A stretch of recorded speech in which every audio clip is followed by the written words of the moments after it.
Hello. Hello. It's so nice to have you. Welcome. Thank you. I'm really pleased that you came all the way from Leuven. It's very far. It's very, very far. Different side of the country. How was your journey here? Coming here, Yeah. it was fine. I think I'm used to it. Well, I actually lived in Brussels for a while. Mm. I studied at the VUB for a while, and then I lived in Brussels 1000, in fact. So I know this area, but then I moved to Leuven, and yeah, now I've been living here for 3 years. So I know the journey. I actually did back and forth many times. I have some friends living in Brussels, so yeah, Nice. it was fine. Well, we're definitely gonna touch upon that very briefly as well. But I would like to know, can you just for our listeners and for viewers quickly introduce yourself and like in what kind of professional environment you're working at? What is it that you are doing, and what brought you to Brussels in the first place? Oh, okay. Well, I am Defne. Am I looking at there or here? Or... well, I'm Defne. Well, you're That's my that's my name. That's the basic, I guess. I am working as an incubator manager at KU Leuven. That's the University of Leuven. I think it's one of the best universities of Belgium. And so I think more than that, I'm someone who is interested in art, not professionally, but as a hobby. I've tried a lot of things. I have worked in Brussels before. I'm originally coming from Istanbul, Turkey. I've also worked there, studied there for a while. And I think the most important reason that I'm here today is, yeah, for the interdisciplinary dialogue, of course. I was a part of the team, just like yourself. Yes. Who's written the project itself. I don't think I was really the artistic mind of it. That's of course Helen and her team, but I was there as an intern, and I think yeah, that's the most important thing that brought me here today. Mm, great. And what what kind of like I guess how you has your relationship with art changed? Because from our conversations previously, I know you come from a very artistic family. In fact, if I remember correctly, they are part of the theater in Istanbul. That's true. So can you talk about a bit your background, because I think it's super interesting. And also I heard from a lot of my friends who visited Istanbul that it's a huge scene and has a very um, different parts that I think would be interesting for people to hear. So can you maybe like talk about how I guess that influence shaped you as a person? That's true. I think it's interesting and not interesting in a sense because one of my parents, exactly as you said, they're working at the same theater in Istanbul. So all my life, one way or another, I was part of performing arts. My mom, she's in the orchestra, she plays the violin, and my father, he's an actor. He also did some, commercials, some films here and there. But his profession is more in theater, of course. That's what he studied, and the same for my mom. She did conservatory. My uncle, he makes jazz music. He plays the guitar. He's teaching at the conservatory. That's in Switzerland, a little further. But so I think art was always there in my life, one way or another, as I said. But what's interesting is that I never considered it as a profession. So what's very common is that my parents, colleagues, friends, their kids they're also always artists. Maybe they explore different fields, but at the end of the day, what they do, how they make money is by doing art. However, I was very lucky, I think, that my parents really gave me the space and the opportunity to explore other fields. Of course, one person is never really kind of limited to their studies, I think, or one thing that they do to make money. But one person is much more than that, more colorful than that. But so I was very lucky to keep art in my life in a way that I wanted it. So I danced for 10 years. I did salsa. That was a very big part of my life for a very long time. I earned money with that because I danced at some different places. I was on television. You know, as a kid, those things were just so amazing. But then I've realized after a while, okay, it's not that I don't want to go on with this in a professional way. I played the piano, I played the guitar for a while, but again, it was just not the thing that I wanted to do all my life, but rather as a hobby, if I can put it that way. While, yeah, I have a lot of respect for my parents. And yeah, you also mentioned it. I think Istanbul is a colorful city. It's a big city. There are a lot of people there. There are a lot of opportunities there. Um, However, unfortunately, when I think about it, especially looking at the COVID periods, the period that we also met and worked together, Yes. it's not that they had the most, um, yeah, the fields, the opportunities thrown at them. So I am very much aware that my parents were very lucky all their lives that they had a job, that they could make money, because this is really not a given for a lot of artists. Yeah. And I got to understand that's very similar in Belgium. That's the situation in Turkey too. So yeah, that's how I have art in my life. And today, yeah, I'm a grown up now. I don't live with my parents anymore. But of course, I still visit them very often. I watch their plays. But in my own life, I've realized that whatever I do, um, I always bring art with me. It, of course, it depends on, yeah, art. What do you mean by that? For example, I guess maybe we will mention, but I had a project in Kenya. And yeah, it had no direct relation to artistic work or performing arts. Yes. But the moment I learned that I was going to be part of it, I thought, you know what, I can actually make a documentary. I can actually make maybe an after movie, so that, you know, I wanted to be behind the camera, even though I've never experienced it in my life. But I was like, I can do it. I can learn it. It's not going to be professional. It is what it is. Be experimental. Try to see what's out there. And so I actually did that. After all, yeah. So things like that. I feel like I always bring art with me wherever I go. I maybe have it in my blood. I don't know.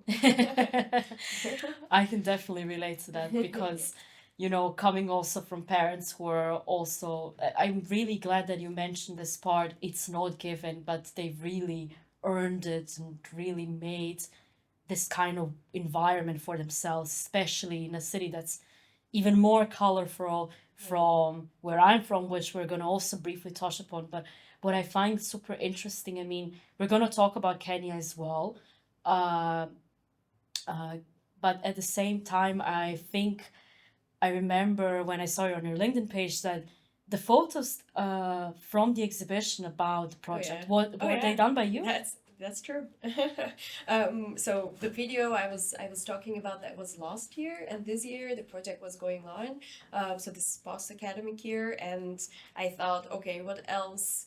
What is it that I can do that, because I have these beautiful pictures, and you know, it comes to me a bit. Yeah, when I say I was thinking about it, I don't mean that I sit down to really see, okay, well, what kind of an artistic value I can bring. No, that's not it. It really comes to me a little bit. I was just like, okay, let's just let's do a photo exhibition. We have these amazing photos, and I think it would be such a pity if we just keep it to ourselves, Yeah. rather than sharing it with the world, because they can tell a very strong story. I think much stronger than words. Yeah. We talk about our project a lot. It's an interdisciplinary project as well. One of the things that I learned from interdisciplinary dialogue. So and yeah, because it's interdisciplinary, we have so many different students from different faculties, which means that we have kind of arms all around the university, or all around where you can reach with different disciplines. Yeah.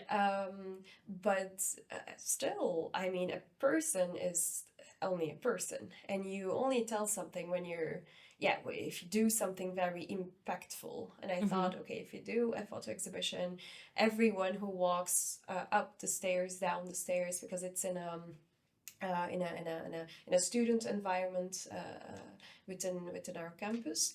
Um, so they are studying there. They are maybe getting a coffee there. They're meeting for their group projects, perhaps, or sometimes professors are there. And I was like, yeah, this photo exhibition can just speak volumes. And there is in that photo exhibition there is this small explanation about the project, so that if they're interested, they can learn more about it. Oh. But the photos themselves are just the colors, the people, the smile. I it was so hard to pick the photos because they're all amazing. But one kind of criteria I had in my mind was, and that's something very valuable for me from the first time I volunteered, is that I try not to show the faces of kids, for example, Okay. because yeah, kids are not in a position to give consent. Yeah. And yeah, and when they grow up and they see themselves somewhere that might not be nice for them if they don't like it. The same with refugees, right? I try not to show any faces if I do something, because yeah, that's really not fair. Yeah. But anyway, so yes, the photo exhibition is doing great. It's gonna be there for several more months still. Is it at the University of Leuven? Yeah. Okay, nice. Yes. Uh, yeah, so obviously you've done quite a lot of projects in Brussels and surroundings. So I'm curious because you mentioned that you studied in Istanbul first. So how your journey in Belgium started? Can you walk me through that time? Of course. And it's actually nothing different than how the interdisciplinary dialogue started, in fact, because that started with some financial support with the European Commission. And my journey in Brussels started with my Erasmus. That's how I studied at the VUB. I studied political science there because in Istanbul I was studying international relations and my minor was economics. But then I was looking for, a cool place to be, a cool place to go, and yeah, of course, a good quality of education. That was one of the most important for me. And so I think that's how it started, and uh, I don't know how it's got into me so badly that after that time I had an internship in Brussels. I had another internship in Brussels. Um, I started my master's in still Belgium in Leuven. I finished my master's, and then I still um, stayed in Belgium to work at the same university where I studied. So that's about it. So how did so what was your first like impressions when you first arrived? Like what was something that you immediately noticed was different from your time in Istanbul? Because obviously I'm very sure that were a part of the certain projects and you were working with different people. How did that experience look like? Yeah, that's a good question. First time in Brussels. In Istanbul, there are 15 million people. In Brussels, there are 1 million. So maybe that's the first difference. Okay. But that doesn't tell enough about the density. I mean, Istanbul is very dense, it's highly populated. But Brussels is also, I felt afterwards, it was very international. It was, the cultural scene was just different. I don't think I can say that it was. I felt better. I felt worse. That's not about it. It's just different. So it offers you different things. Perhaps in Istanbul, because I was born and raised there, right? So I lived there for nearly 2 decades, basically, and that's lovely, and I love there, even though it's quite chaotic, but also Brussels, because that's how I feel about big cities. But it's so essential to go out of your box, and it's perhaps a buzzword. I mean, what's in a name, out of the box? What do I mean? It's maybe an exaggeration, some people might think, but I don't think so. It's really when you're in a space in a territory, you quickly understand the rules of the game. You quickly you build a relationship with the space you're in, Yeah. with the environment, with the type of people, with the culture. I don't know, the clothes, the colors, the sounds on the street, all those things. You become aware of them, but then you get used to them. While when you go to another place, you step out of the box and. Inside the box, it's comfortable, it's easy, you mastered it probably, but when you go out of the box, when you go to another place, it's you don't know anything and you must be brave and you need to explore it. So this was really the first thing I felt about Brussels. I'm here, I'm free, I must be brave, I'm alone, but I will do it. I will do whatever it takes. I will learn it. I'll kind of build a community, and I think that what I'm saying has a lot, um, the same with interdisciplinary dialogue. We have 5 countries, I think. Right, we have Belgium, we have Croatia, we have Hungary, we have Sweden, we have Australia. Yeah. All those people, they are just so different. They Yeah. have different backgrounds. But of course, they have different backgrounds. I don't mean it in an old-fashioned way, like different countries, different languages, yada yada. Yeah, that of course, but also everyone's experiences are different. So I think that brings that's really enriches, and that brings a lot of new ways of understanding things, and you're not conditioned to look at at a certain way anymore. So all in all, I think the difference between Istanbul and Brussels, it was not Istanbul and Brussels, but it was more going out of the place that you were at first, and now it's different. And Yeah. yeah, so That's good. Very well explained, actually. I yeah. think it's so hugely important also, like, here, I guess, that kind of perspective, because I feel like as soon as you come from a bigger place and you go into a place that has some similarities, I think it's incredibly vital to kind of, like, I guess, have that understanding before you enter like a new environment, or you see how actually things work. Yeah. But I was curious, so you mentioned the ID project that it's literally the reason why we met. So we both worked on it together. And I'm curious to know, like, what is interdisciplinary dialogue for you? Ooh. uh, that's a nice way of formulating your question, I find.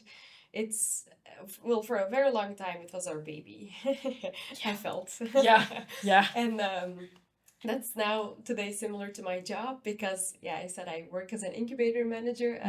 What is incubation at its simplest form? It's basically a bird sitting on an egg and keeping it warm and waiting for the incubation period to end, and then so now the bird can fly away and that.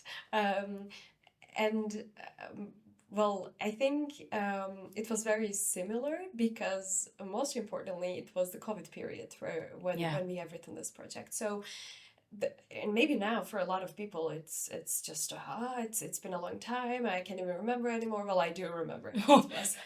I remember it very well. We were at home more often than not. Yeah. And everything, well, there was no light at the end of the tunnel, first of all. So everything looked very vague. Everything looked very far.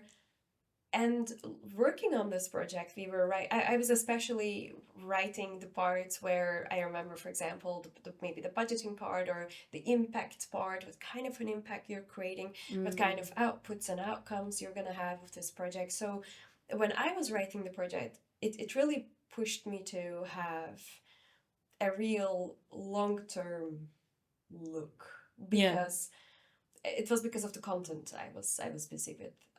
So you can, because when you're talking about the impact, what you have to do is you have to ask yourself, okay, I'm designing this project, I'm imagining something, I hope many people will be here, and etc. But everything is very up in the air and you don't know, but you still have to, you're expected to write a lot about impact. Yeah. And the impact is, yeah, it's gonna happen in a year, it's gonna happen in 2 years, in 3 years, in 4 years, whatever. And you're literally asked to imagine that period.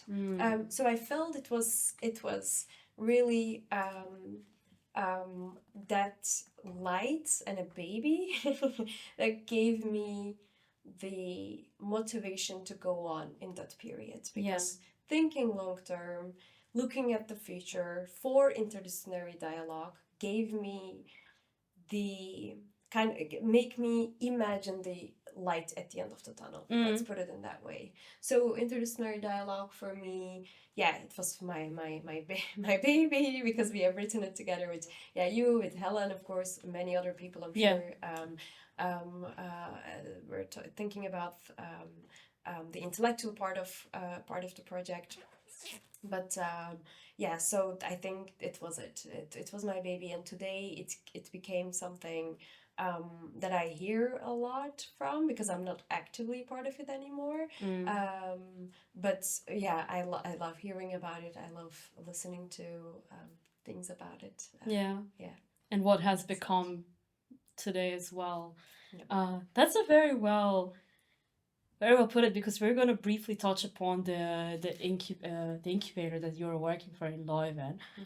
So I'm curious to hear more about your time that you attended, because obviously we have partners from Sweden, from Hungary, and I'm really glad that you touched upon the cultural diversity that the project brings and that multidisciplinary approach, because I remember when all of our attendees came, also from Australia, you could definitely tell that some of them were not used to certain approaches that they were given in Brussels at all.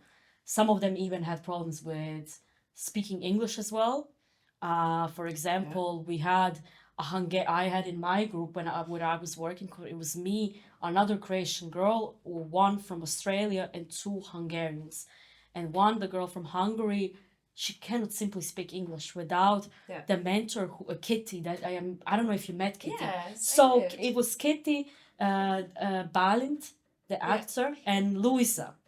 Do you remember Luisa? Yes, I do. So it was her that I'm talking about, and Luisa completely couldn't speak English back. So without Kitty and Balint, she wouldn't be able to do it at all. So that was one part, for example. And then we had another Swedish girl, Felicia, who she could speak English relatively well, but it was very obvious that her vocabulary was limited to some degree. So, but also at the same time, what I find super interesting, the project really brought us together in order to think more collaboratively, but also that brings me to the part that I haven't attended, and I would like you to talk about it more here, because not everyone has been there, which was in Zagreb. So I really would like you to can you walk me through how was that, what you were doing there, your experience there, and what parts while you were there you attended and you saw, and something maybe that surprised you about that point. I felt very free in Zagreb. It was my first time in Croatia. I went back the next summer. So, so I had no intentions of visiting Croatia at the time. I just didn't have it in my mind, right?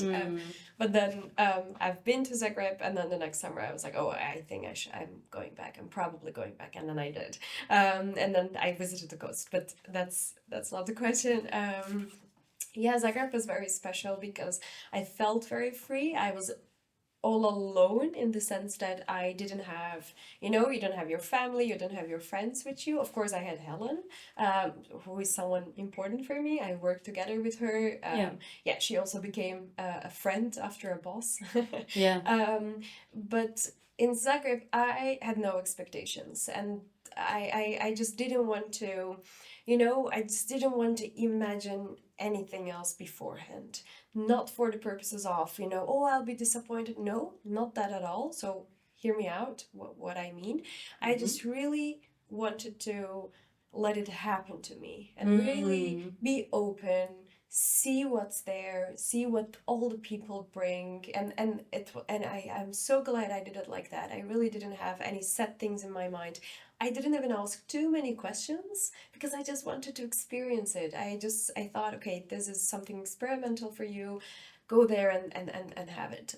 So I was actually, yeah, also a participant in a way, because Helen was like, "Oh, feel free to participate. Like, you can learn a lot, I think," and that's really what happened.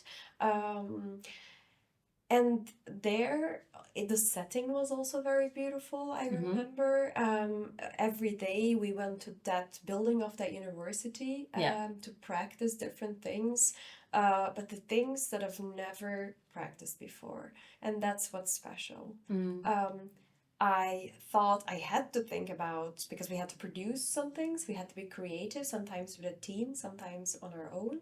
I had to think about the lighting. I had to think about the sound. I had to think about be aware of my body and movement. Yeah. I had to do drama. I had to be on a platform to do theater. I had to write a text. I had to read a visual and kind of transform it into a piece of kind of a paragraph, a text. Yeah. So all those things together, it was just so much, yeah, pushing you to be free, be open-minded, learn, and uh, I think a lot of things I have practiced and experienced that week, they stayed with me afterwards, and they are professionally, because I'm not an artist. Perhaps it's not a direct impact that I can see, but I think it's much more than that, because it touched a life of someone who is not an artist. Yeah. And that I took with me. It was like a general methodology that we practiced. It's you know it. We've written it together. It's the interdisciplinary part of it. Yeah. So that was my week in Zagreb, more or less.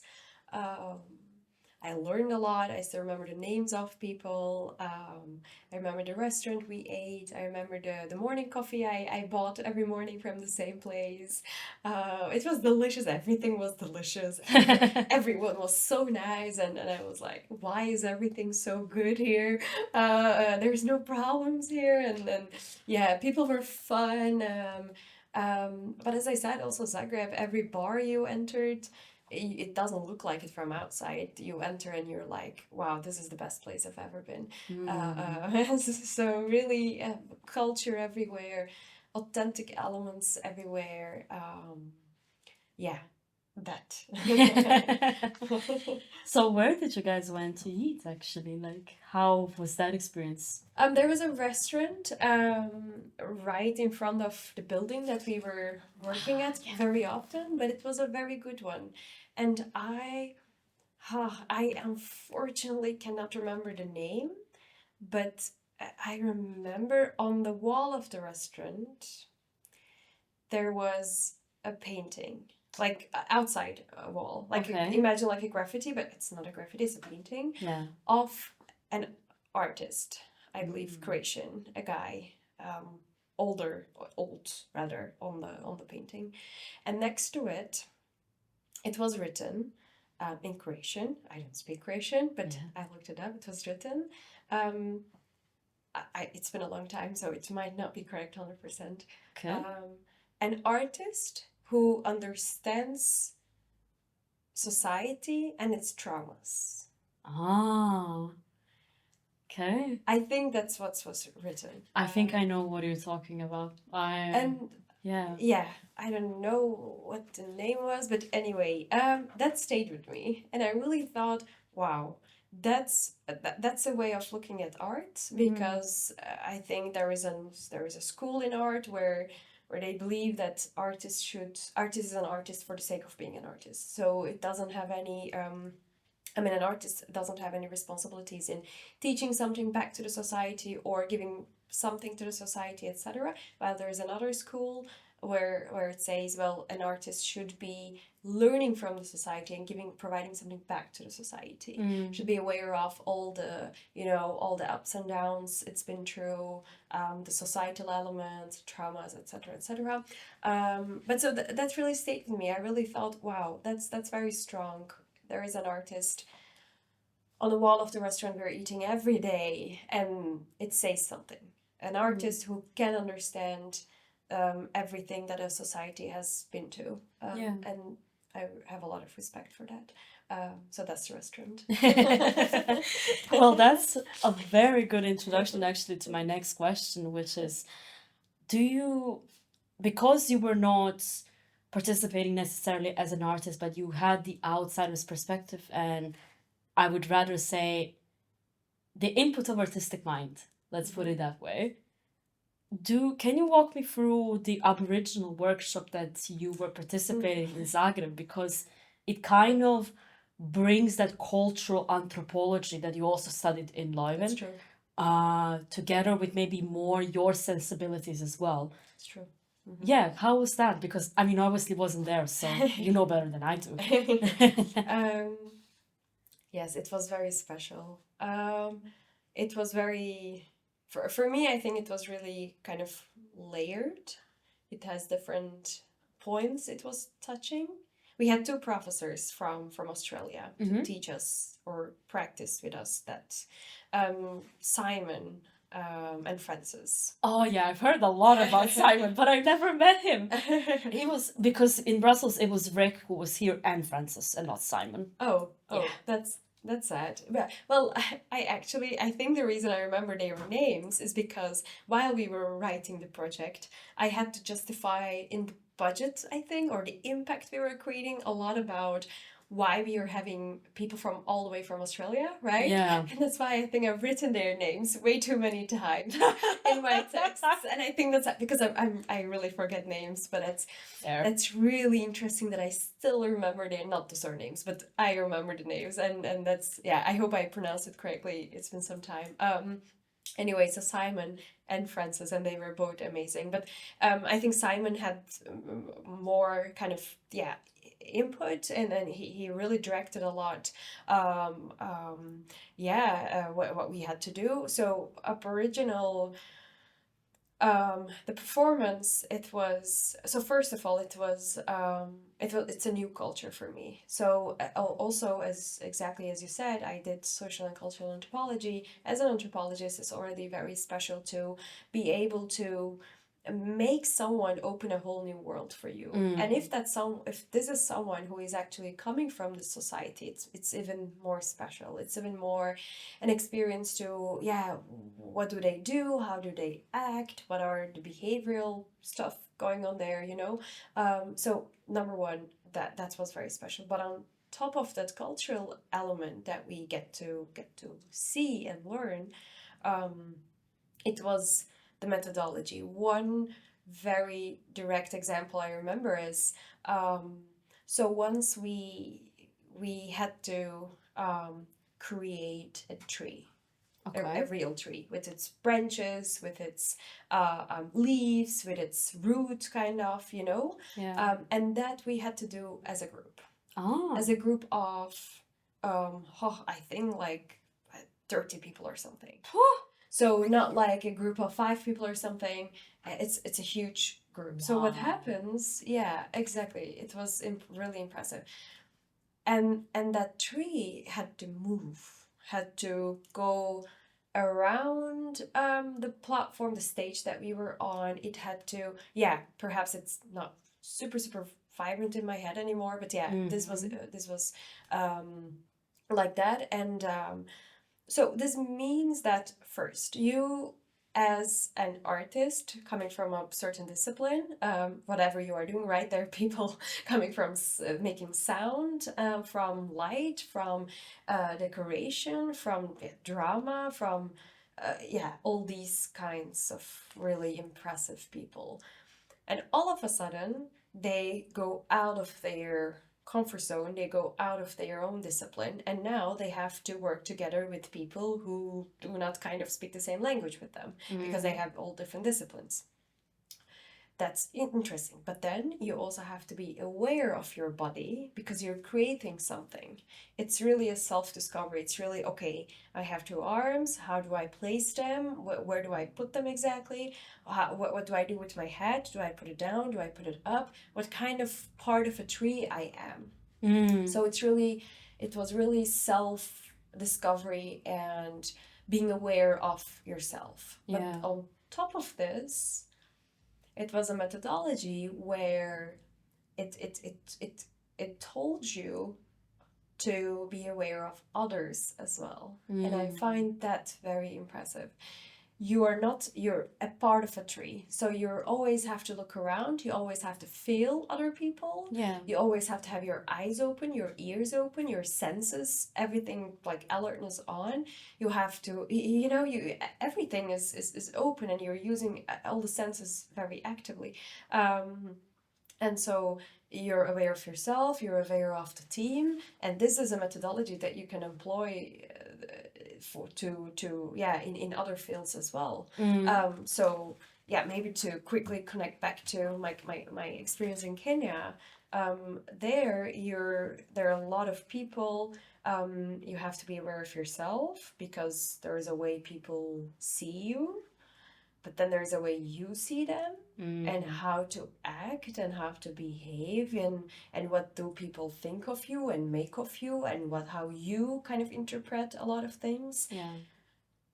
I think it was that kind of a methodology. Okay. Aboriginal, really. It was, yeah, I really remember this quite clearly. It was, I really thought, okay, I was really tired after that one, even though it didn't require that much of kind of physical energy, but still I was thinking a lot and imagining myself a lot, and I was looking around, who is doing what and how I can move. Do I go right? Do I go left? How do I? Yeah, that was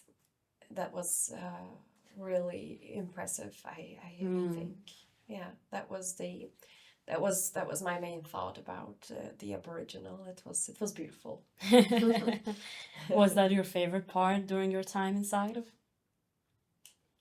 Oh, it was one of my favorite times, but I really enjoyed when we had the sound workshop. So we were given microphones and headphones, and we had to kind of narrate different sounds. For example, the scenario suggested that now we would have a calming wind.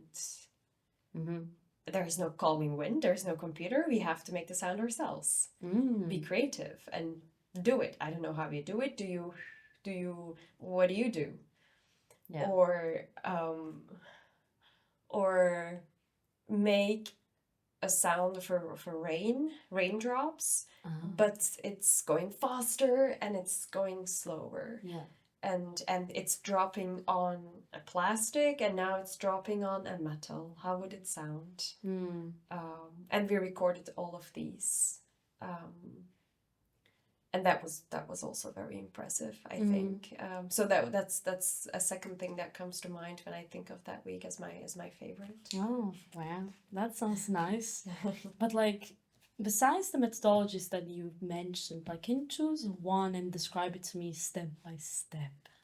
A methodology? Yes. Oh, I don't think we have really did. Now you do this, now you do that. But for example, we did movement. So we had to be aware of our bodies. Okay. And the first exercise to do that was let's repeat what the teacher says, and accordingly let's become aware of our own bodies. She was a dancer. She was an amazing dancer. We got to watch her a little bit, and her students as well. Yeah, heads off, of course.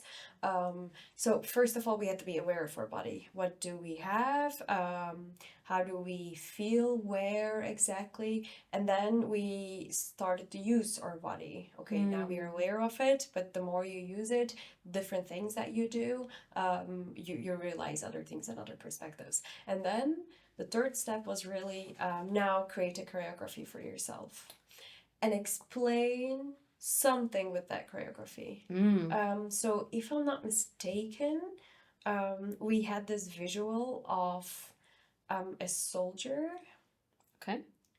and a woman next to him. And the woman looked very very chic and very fancy and very yeah, you know, she looked nice. But then we didn't see the full face of the soldier. We just Yeah. didn't see the face, if I'm not mistaken. So like it was cut from the shoulders, and I think he was smoking, so he was holding a cigarette. I think she told us, the teacher, she said, looking at this picture, how do you see it? What do you see? How do you interpret it? And how can you use your body in order to express Yeah. this visual to me? So, and then on top of that, we also had to watch others and be aware of others again. So I felt like throughout the week, in fact, a lot of methodologies maybe not resembled one another, but were really coming to a similar point of how you be aware of yourself, of others, how you interpret situations, etc. That's a great answer because it perfectly was leading to the next question, which was kind of how does this sharpen your professional skills? But because you mentioned previously that in Kenya you kind of implemented a lot of these methodologies. Can you walk me through that project and how your experience in Zagreb kind of gave you, I guess, the tools, in what way it gave you the tools for that project? Because it is very connected to that essence of cultural anthropology. So can you also walk me through that a little bit? Yeah, of course. Well, first of all, the interdisciplinary part of it. So our Kenya project, well, to maybe basically very, very simply to explain it, in a very remote village in Kenya, we are providing the locals the necessary tools to purify water because they have access to water because there is a water well, but unfortunately the well water contains chemicals like fluoride and nitrates, but excess level of fluoride that it really is not healthy to drink. So we are providing potable water, but I don't like, in fact, the word providing because we are doing it together with the locals. There is a very big sense of agency. It's not that we are pushing anything on them, but we talk to them, and they are always in this process of building the necessary machine, building the necessary business around it, building this circularity and sustainability. So that's our Kenya project. And in order to make sure that this project was, as I said, sustainable and correctly implemented, we had different people from different backgrounds. So we had engineers, civil engineers, and sustainability engineers, membrane technologists, because that's it, we are cleaning it with membranes.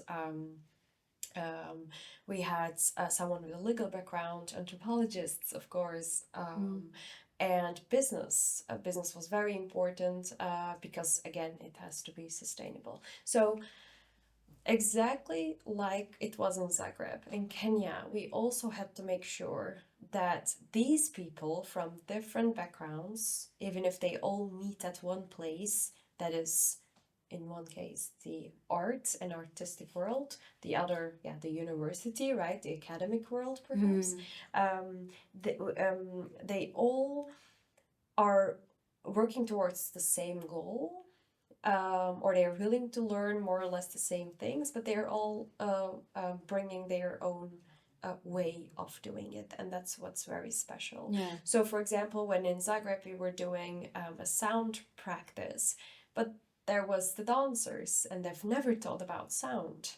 So the way they experienced and experimented with sound was much different than someone who was a musician, of course. And that was just amazing to see, and that brought a lot of value to the project. As in Kenya, it's impossible to only purify water and put it there and let it run itself. It's not going to work that way. That machine needs maintenance, that machine needs money, because if you're not making a little bit of profit, then you cannot take care of the machine. It's impossible.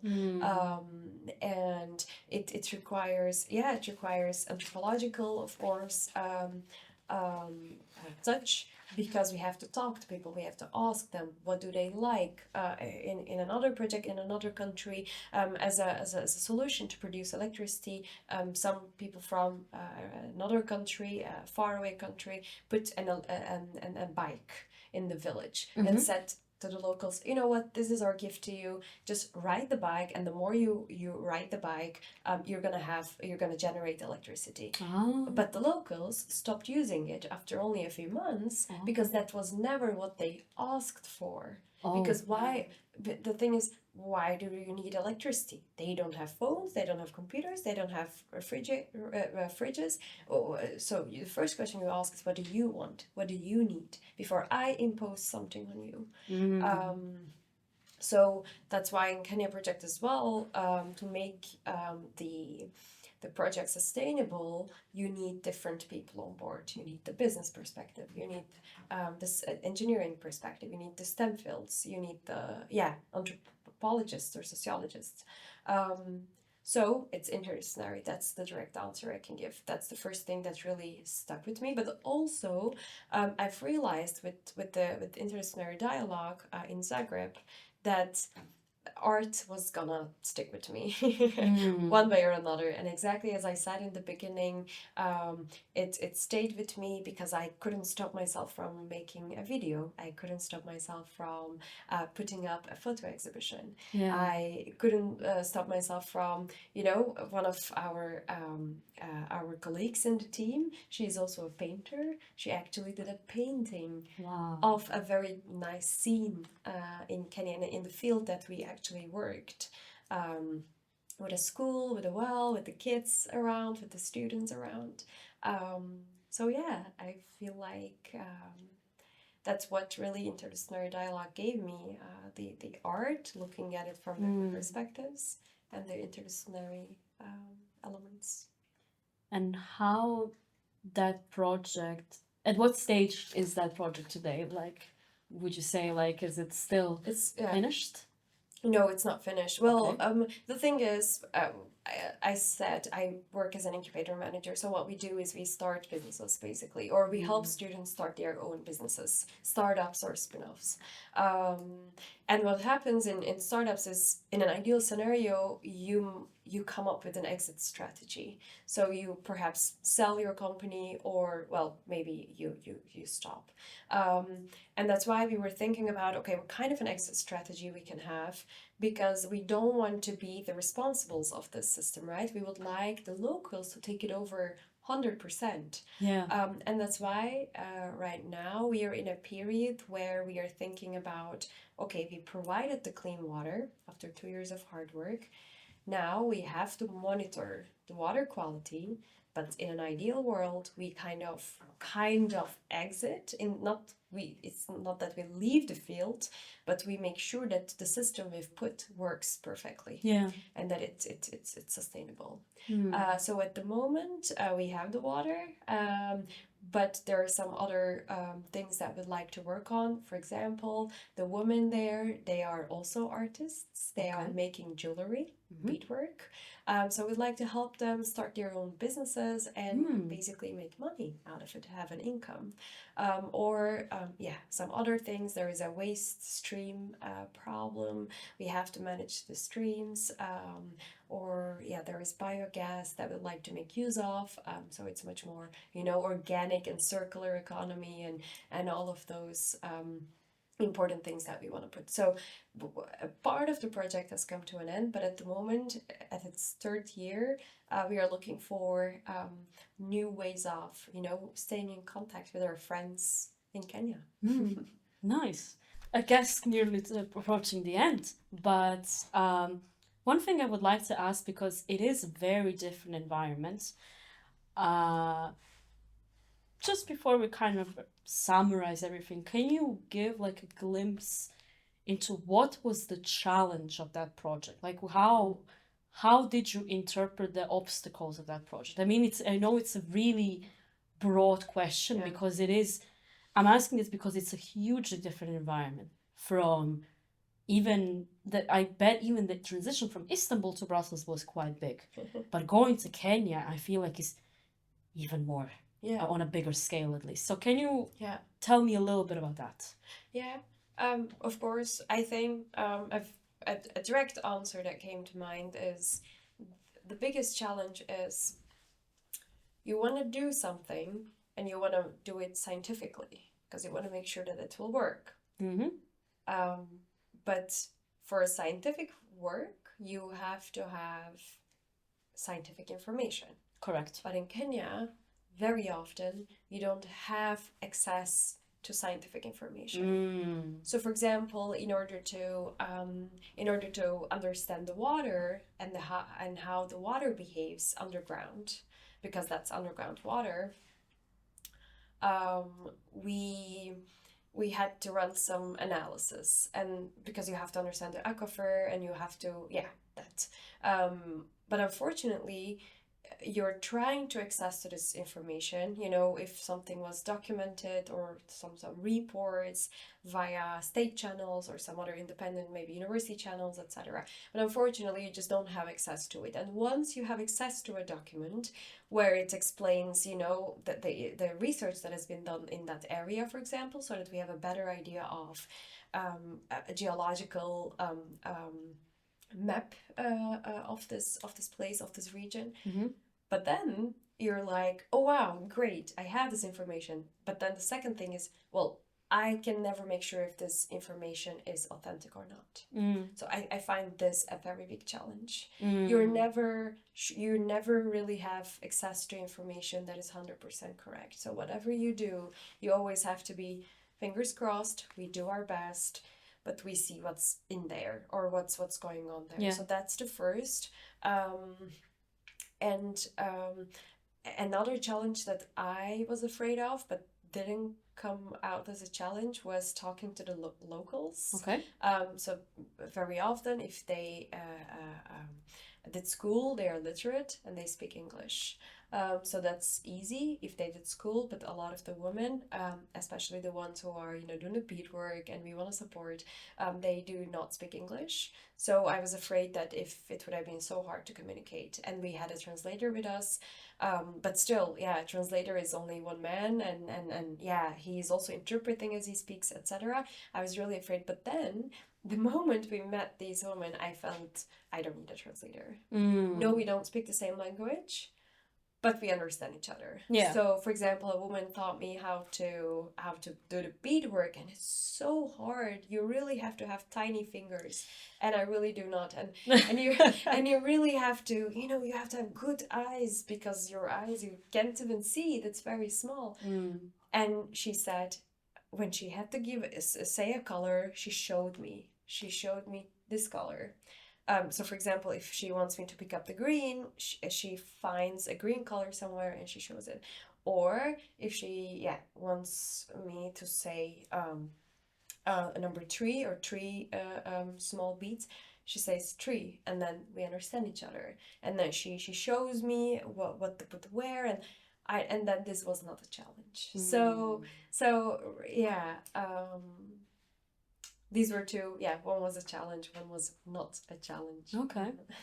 And how do you, now that you look back, I'm curious, like, how did you guys overcome those challenges? Like, what was the outcome of that? For the scientific thing, Yeah. we didn't, because you cannot. You hope for the best. It doesn't happen right away. But of course, we just try to create the information ourselves. If, for example, the report that was written about the well, if it might be fake and not authentic, then we try to collect information ourselves. That was how we tried to overcome. That's really well said. And briefly to touch upon, as we are coming close to the end, about your current work. And now that we mentioned all these projects that are very interdisciplinary and quite connected, actually, if you look back, what do you think, now that you work for an incubator, that you help businesses to either have a generative income or to be bought by a certain company or by other third party? What do you think are our audiences who are mostly either have artistic abilities and hobbies, like you, or are doing this professionally? How they can, I guess, get involved or get that entrepreneurial perspective to use their abilities in order to maybe create something that can bring, that they can also bring back to the community, but also that they can have a job that they can live off, because we live in an economy that is very much revolving around not necessarily just being your own boss, but also that more than ever supports both local but also people who are self-employed and are business owners. Like, can you, I guess, give me a little bit of insight into that? Yeah, I have some students that I coach to start their businesses, because that's the thing, right? I think you put it in a very nice way. It's not only starting a business that is entrepreneurial. Entrepreneurship is beyond that. Entrepreneurship is also having this proactive spirit, having this enthusiasm and motivation to learn new things and to experience new things, and grab some skills as you go along the way for to be ready for the job market. And I think that's also a bit what the European Commission wants, to fill those gaps in the job market, and because there are a lot of mismatches, there that people are really just summarized by their professions, while one person is definitely not only that. So I had some artists that I coached, for example, some DJs. They were making music and they wanted to have their own own business, kind of, so that they could perform. But I think, interdisciplinary dialogue in and of itself was also entrepreneurial. Yeah. Because you design something, Mm-hmm. you hope that that it will get funding from investors. Yeah. It gets the funding. Now you hope that the customer will actually purchase it. So there is a willingness to pay, and there is demand for it, a desire for it. And those customers, well, they are not actually customers, they're not paying something, but they are giving their attention, and they are the students of interdisciplinary dialogue. So they're also very entrepreneurial because they want to start something new. So I guess for artists, what I can say is, going beyond what the industry pushes on you, going out of these frameworks that are repeated always, try to create your own and see. My father started a theater company himself. It's not that he's making lots of money, that's not the point anyway, but he is thinking, when I retire, I'm not going to be working full time in this theater. So what I want to do is I want to spread my art and spread my knowledge that I have, so that other people can profit from it too. He's living further away in a smaller village now, and he's looking around for, are there any kids that I can give I give my knowledge, and they have potential, and they can become the best artists of tomorrow. And so I think it's really a mindset. But artists are already very entrepreneurial. They're it's amazing what they're doing. So. Well, that's a great kind of, again, I guess, words of encouragement, because I feel like a lot of artists today really need that push, because either because of circumstances, or maybe because in the certain places there is not enough funding for them. So I think, I mean, I can definitely say it from my own perspective. I benefited a lot from my incubator at my university, for example, that really pushed my artistic business in a way. So I think what you're doing is incredibly important, because it's a job that someone has to do it in the right way in order to give really the proper push to those people who really need it. Because I think more than ever, people need to have that business literacy. Because if they don't, it's going to be really hard for them to have that transition between going from especially in academia, because then they are faced with the realities of the job market, and they are banging their heads and are like, what is this? And then once they actually are prepared for it, it feels less scary. I feel like it feels like you have a bit more not just courage but also more confidence. Yeah, is what I that's feel, true. what I feel like. But my last question to you today is, what does interdisciplinary art mean to you, and why do you think it's important? um, it means encouragement and going out of your box, seeing and experiencing what your colleagues are doing, because for example on a theater stage you're creating something together. It's a performance all together. Some are in front of the stage, some are at the backstage, some are not even at the backstage but at the back of the audience because they have to see the light maybe or the sound or Yeah. um, and it means that experimental um, value that you have as you are very open-minded. And yeah, I think that is an interdisciplinary dialogue for me. And the main things that I learned are also the things that many other people learned from, and I know that it has an impact on my on the way I look a lot of things now, on my job, and on the way in which I chose my job, maybe, or Yeah. I mean the way in which I directed myself towards one place or another. Um, so yeah, that if that makes sense. Well, thank you so much for coming. I seriously enjoyed listening to you, and I really hope that all of my listeners and viewers have. And I am really looking forward to have you possibly again. And I will see you guys in the next episode. That's it. Thank you. Thank you for today, and until next time.